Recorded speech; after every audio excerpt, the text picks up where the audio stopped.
Voilà, donc nous sommes toujours dans le cadre de la fantastique semaine du cinéma à Nice.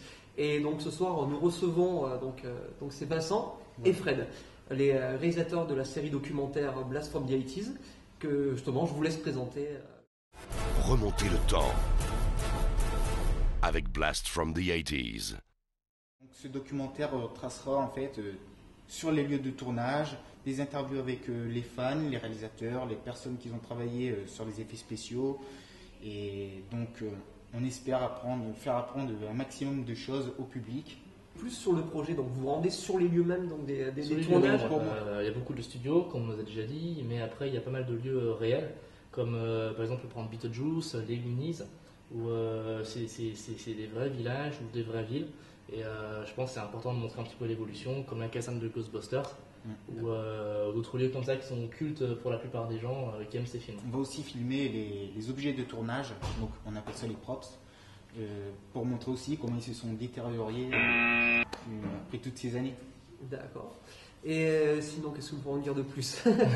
Vous allez, justement, c'est bien, parce qu'ils présentent tellement bien leur projet que du coup, ils me prennent l'avance sur les ils disent tout d'un seul coup. Voilà.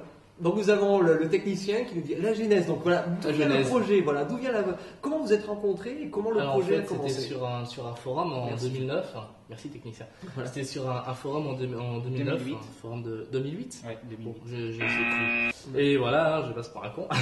Tant que c'est sur un forum, voilà c'est bon. Donc c'était sur un forum. Donc on a commencé un petit peu à discuter de films que finalement peu de gens connaissent, comme Labyrinthe.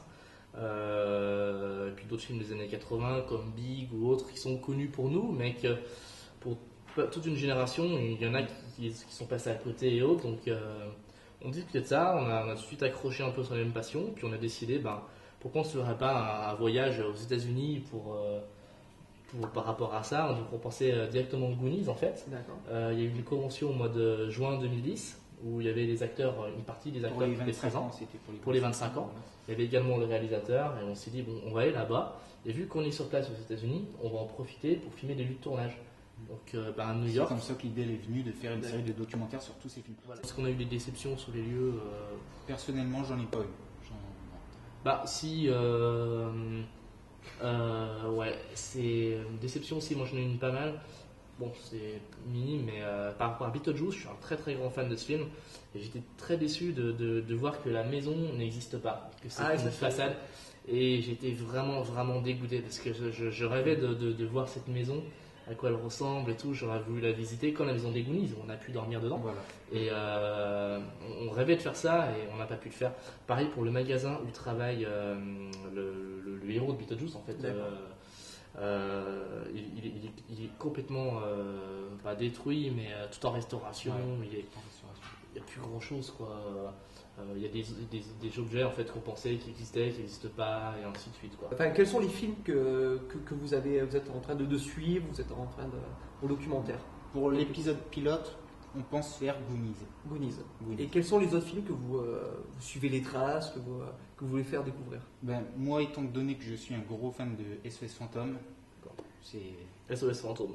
Voilà. Vous êtes sur SOS Fantôme et... 1 et 2 en fait. 1 et 2. Après, il y aura Le Retour à le futur, il y aura Indiana Jones, il y aura Gremlins.